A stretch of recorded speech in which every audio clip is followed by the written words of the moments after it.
ዘመነ ካሴ ዋና ሰብሳቢ፣ ምሬ ወዳጆ ምክትል ሰብሳቢ፣ ዝናቡ ልንገር ዋና ጦር አዛዥ፣ ሀብቴ ወልዴ ምክትል ሰብሳቢና ዘመቻ መሪ፣ ደሳሌ ሲያስብ ሸዋ ምክትል ሰብሳቢና ሎጂስቲክስ፣ ብርጋዲየር ጄኔራል ተፈራ ማሞ የጦር አማካሪ፣ ሳሜ የሚባለው ወጣት የኮማንዶ ጦር መሪ የሆኑበት አዲስ የአማራ ፋኖ አደረጃጀት መፈጠሩ ተሰምቷል። ይህ መረጃ የአማራን ህዝብ ጨዋነትን ያልተላበሰ አደረጃጀት ህዝባዊ ሊሆን አይችልም በሚል ርዕስ የወጣው የእስክንድር ቡድን መግለጫ በተግባር የተሸነፈበት ነው ተብሏል። እስክንድር በዚህ መግለጫው ፋህድ ብቸኛው የአማራ ህዝብ ተቋማዊ የትግል ድርጅት ነው ቢልም አዲሱ የነዘመነ ድርጅት ስሙ ገኖ የሚወጣ ይመስላል። እስክንድር አራቱን የነዘመነ ካሴ አደረጃጀቶች ከ8 ወራት በፊት በሳምንታቱን እናደርገዋለን ብለው ቃል የገቡትን የአንድነት ድርጅት እስካሁን መመስረት ባለመቻላቸው እስክንድር የሚመራው ድርጅት ወቅሷቸው ነበር። አንድ ለጎጃም ፋኖ ቅርበት ያላቸው ምንጭ ግን በዚህ ሰሞን አንድ የጋራ ተቋም እየተገነባ ነው፣ ከሱ መልስ በጎ ነገር ይኖራል ብዬ አምናለሁ። የተማረው አካልም ፈራ ተባ የሚል ሆኖ ተቸገርነ፣ ማንን እንደምታስገባ ስታስብ ትቸገራለህ በማለት ትናንት ምሽቱን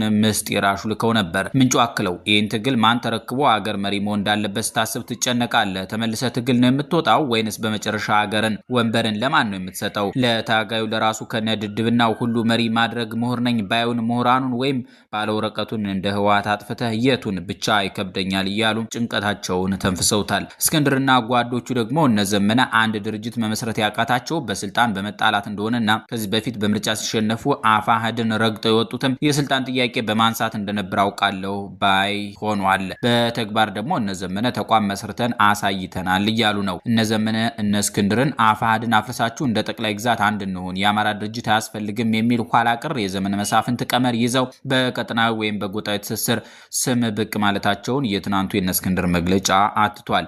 የሆነ ሆኖ አፋህድ ከየትኛውም ወገን የሚፈጸምበትን ወታደራዊ ጥቃት የመከላከል ተፈጥሯዊ መብት እንዳለውና አማራጭም እንደሌለው በመግለጽ እስክንድርና ዘመነ መታኮሳቸው እንደማይቀር ግልጽ አድርጎታል። በእነዘመነ መግለጫ ላይ በተጠቀሱት አውደ ውጊያዎች ሁሉ የአፋህድ ኃይሎች አስቀድመው ተኩስ ያልከፈቱ መሆናቸውንና ራሳቸውን ለመከላከል ብቻ የተንቀሳቀሱ መሆናቸውን በማተት ዘመነና እስክንድር ግን መታኮሳቸውን አረጋግጠዋል። ሌላው ከሰሞኑ እያወዛገበ ያለ ጉዳይ የዘመነ አማካሪ ተገደለ የሚለው ወሬ ነው። ዘመነ ካሴ ባውቄ ብልጽግና ምናባዊ አማካሪ ራሱ ፈጥሮ ራሱ ደመሰሰው ብሏል። ምንም ነገር ቢሰሩ የማይጥምላቸው ያላቸውን ብልጽግናዎችን ከሰሞኑ መንገድ ዳር ቆመው ያገኙትን አንድ አሮጌ አምቡላንስ የአርበኛ ዘመነ ካሴን ስም ላይ ተጽፎ ስላገኙት ብቻ የዘመነ ካሴ መኪና በቁጥጥር ስር አዋልን እያሉ ራሳቸውን በምኞት ሲያረኩና ሲያደናግሩም ያንንም ሲሞክሩ ሰነበቱ በማለትም ሌላ መረጃ ጨምሯል። በእርግጥ ጎጃም ውስጥ ዘመነ ካሴ፣ ዝናቡ ልንገርህና የመሳሰሉ ስሞች መከላከያውን ያስደነብራሉ። በአንዲት የጎጃም መንደር የተሰባሰበው የመከላከያ ጓድ ከሰማይ የሚወርደውን ዝናብ መጣ ሲባል ከዝናቡ ልንገር ጋር አያይዞ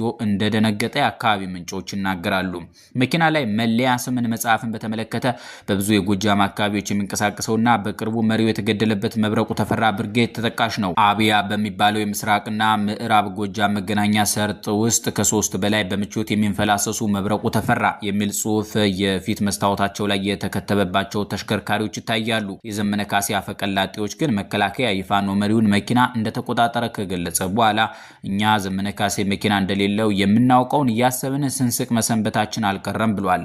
በእርግጥ ዘመነ ካሴ መኪና የለውም ምን የሚለው ጥያቄ ወሳኝ ይመስላል። ዘመነ የግሉ መኪና አለው ተብሎ አላነበብንም። በአንድ ንግግሩ ከመርጡ ለማርያም ወደ ባህር ዳር ብዙ ጊዜ አስረስ ማረ ዳምጤ በሚያዘጋጃት መኪና ይጓዝ እንደነበረም ጠቅሷል። የዘመነን ሀብት አስመልክተው የሚጽፉ ምንጮች ሰውየው ባህር ዳር ላይ ባለ 4 ፎቅ ህንጻ እንዳለው ያትታሉ። እሱ ራሱ ግን አሁን በሰብሳቢነት የሚመራውን ትግል እንኳን ሲጀምር አንዲት አስቂኝ ክላሽንኮቭ ብቻ እንደነበረችው ገልጿል። በመስከረም ወር 2015 ዓ.ም ባህር ዳር ላይ ሲያዝም አንዲት ስልክና ፓወር ባንክ ብቻ ንብረቱ ሆነው እንደተገኙ ከ7 ዓመት እስር ቤት ባሾለከው ጽሑፉ ላይ ኦቁሊ ብሎ ነበር። በልጅነቱ የሀብታም ገበሬዎች ልጅ እንደነበረ የሚናገረው ዘመነ በኤርትራው ሳህል በረሃ የነበረውን ቆይታ አገባዶ ለፖለቲካ ዘርፍ ኃላፊነት አስመራ ሲገባም ኢሳያስ አፈወርቂ አብርሃ ካመቻቹለት መኖሪያ ውጭ ሀብት እንዳልነበረው ተገልጿል። በእርግጥም በኤርትራ ምድር ከጄኔራል ፊሊጶስ ወልደ ዮሐንስ ውጭ ሀብት ያከማቸ ሰው ማሰብ ይከብዳል።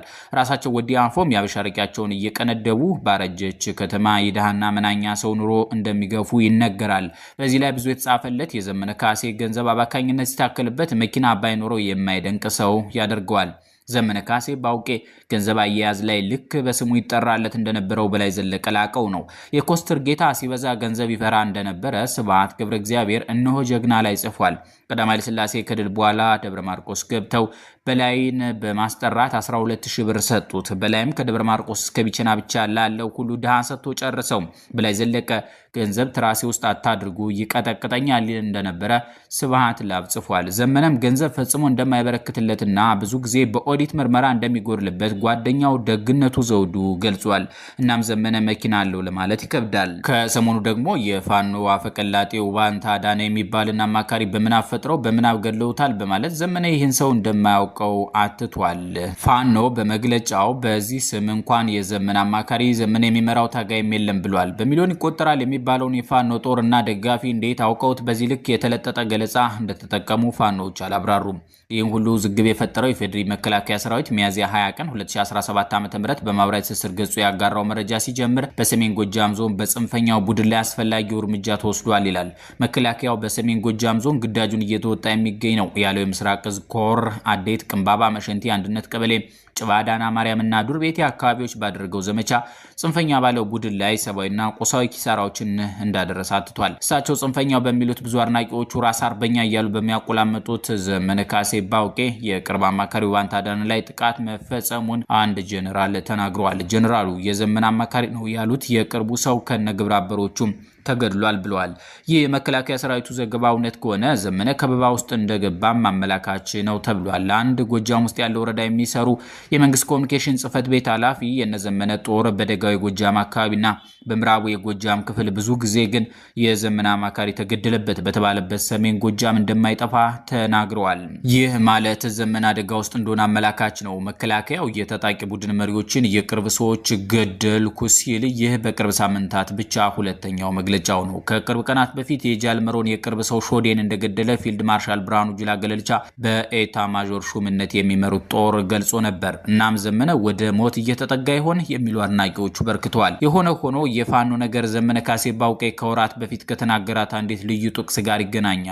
ለአፍታያችን የዘመነ ካሴ ቃል ከጠቀሰው ደራሲና አብይ ከዘመነ ጋር በዚያች ቀጭን መስመር እንዴት እንደተገናኙ አስመልክተናችሁ ዝግጅቱን እንጠቅልለው። በ2017 የኢትዮጵያ ገና ዕለት ምናልባትም ከጎጃም ጫካዎች ካንዱ የዘመነ ካሴ ባውቄ መግለጫ ተለቀቀ። የጠቅላይ ሚኒስትር አብይ አህመድን ወንበር ተቀብዬ ወደ 150 ሚሊዮን እየተባዛ ያለውን የኢትዮጵያ ሕዝብ አስተዳድራለሁ የሚለው ወፍራሙ አንደበቱ የሚረታውና እናውቀዋለን በሚሉት ዘንድ አልሞ ተኳሽ ተደርጎ የሚገለጸው የጎጃም ፋኖ ሰብሳቢ ብዙ ፖለቲካዊ ትርጉም በተሰጠው መግለጫው ማጠናቀቂያ ላይ የአንድ ታላቅ ድራሲን ሁሉን ተወዳለ በመጨረሻም ሁሉን ታጣለ የሚል አጨራረስ በመጠቀም ንግግሩን ደመደመ። በሌላ በኩል የዘመነ ጠበኛ የሆኑት ጠቅላይ ሚኒስትር አብይ አህመድ አሊ የመደመር መንገድ የተባለ በአብዛኛው የጠቅላይ ሚኒስትር ማስታወሻ የሚመስል መጽሐፍ አላቸው። በዚያ መጽሐፍ ውስጥ ተደጋግመው ስማቸው ከተጠቀሰ የኢትዮጵያ ድራሲያን ሁሉ የበዓሉ ግርማ ስም ይበልጣል። በዓሉ ግርማ በተፈጥሮ ፈተና የሚወድ በፈተና ውስጥ ያለፈ ከኢትዮጵያ አብዮት ዋዜማ ጀምሮ እስከ ኢትዮጵያ አብዮት አጋማሽ ግድም በትልቅ ስልጣንና በትልቅ የድርሰት አብዮት ውስጥ የተገለጠ ለቤተ መንግስት ለወታደርና ለሴተኛ ዳሪ ቀርቦ የኖረ ውድ ሰው ነው። ዘመነ ካሴ ባውቄ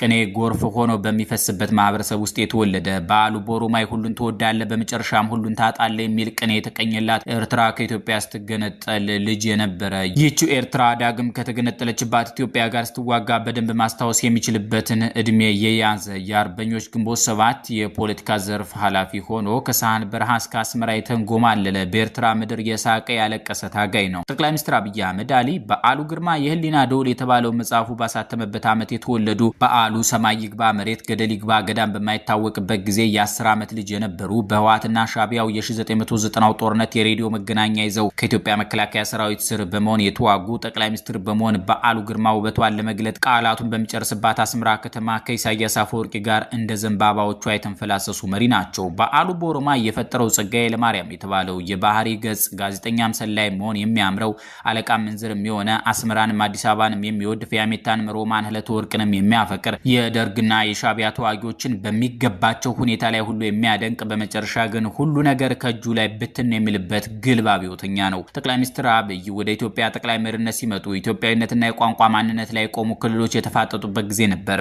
ጀዋር ሲራጅ መሐመድና ክርስቲያን ታደለ ጸጋዬ እኩል የለውጡ ተዋንያን አማጽያን ሆነው የሚታዩበት ጊዜም ነበር። ባህር ዳርና መቀሌ በአንድ የለውጥ ዘፈን እንዲደልቁ የሚጠበቅበት ጊዜም ነበር። ይፋ ባሉን አገላለጽ እሳትና ጭድ ሲባሉ የኖሩት ኦሮሞና አማራ በጋራ ምኒልክ ቤተመንግስት ጌቶች የሆኑበት ጊዜም ነበር። በሂደት ግን ኢትዮጵያዊነትና አካባቢያዊነት፣ ገጠሬነትና ከተሜነት፣ ጀዋርና ክርስቲያን የሚወክሏቸው ሊቃን ባህር ዳርና መቀሌ፣ አማራና ኦሮሞ መፋጠጥ ከኒ መሃል የተወሰኑትን በጥይት አረር መቋላት ጀምረዋል። ዘመነ ካሴ ከባዴን ካድሬነት አምልጦ ኦሮማይ ላይ በተኳለችው አስመራ ውስጥ ሆኖ ፖለቲካ ሲመራ ከብርሃኑ ነጋ ቦንገር ጋር ሆኖ እልል ያለ ኢትዮጵያዊ ብሔርተኝነትን ያንጸባርቅ ነበር። በሂደት ግን ያቺ እንደ አስመራ ውበት፣ እንደ ፊያሜታ ገላይ ገላ፣ እንደ ሮማን ለተወርቅ ቡና አፈላል፣ እንደ አዲስ አበባ የመቃብር ቦታነት ተንቆጥቆጣ ትገለጽ የነበረች ኢትዮጵያ የምትባል ሀገር ኮስኩሳው አማራ ነኝ አለ። ባሉ ግርማ የአብዮት ዘመን ደራሲ ነው ብለናል። ፍቅርን ከፖለቲካ ጋር እያዋሰበ 6 ለነፍስ ጫፍ የቀረቡ ልቦለዶችን ከትቧል። በእኒያ ሁሉ ልቦለዶች ውስጥ ተጻራሪ ስሜቶች በጉልህ ይነበባሉ። ዘመነ ካሴ በዘንድሮ የገና በዓል ደምደም የሚሸት ልመናም የተቀላቀለበት መግለጫ ሰጥቶ ሲጨርስ ያሳረገባት ውብ ገለጻም የጠቅላይ ሚኒስትር አብይ አህመድንና የዘመነ ካሴን ፖለቲካ አገርና ብዙ ነገር ሸክፋ ያዘች ናት።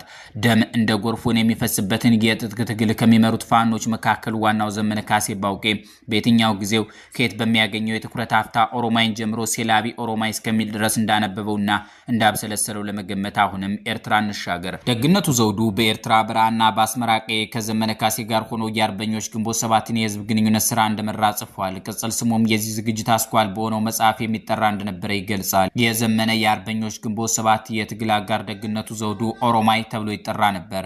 የኤርትራ በረሃ ሚስጥሮች፣ አርበኞች ግንባርና ድብቁ ሴራ በሚለው መጽሐፉ ላይ በአስመራ ጎዳናዎች ሲንቀሳቀስ በዓሉ ግርማና ህይወቱን የቀጠፈለት መጽሐፍ ኦሮማይ ትዝ ይሉት እንደነበረ ጽፏል። ምናልባትም ከትግል አጋሩ ዘመነ ካሴ ጋር ስለ ኦሮማይ እዚያው አስመራ ሆነው ይጨዋወቱ እንደነበረ መገመት ይቻላል። ደግሞ የኢትዮጵያ ፖለቲከኞች ምርር ካለው ከግትሩና በደም ከሚጨቀየ የፖለቲካ ታሪካቸው እኩል ኪነትና ስነ ጽሁፍ ሲመስጣቸው እንታዘባለን። ዘመነ ካሴ ባውቄ የአሁኑን ውጥንቅጡ የበዛ የአማራ ፋኖ ትግል የገለጸው በዝነኛው ደራሲ ዝነኛ መደምደሚያ ነው። የዛሬን አበቃን። ቸር ያሰማን።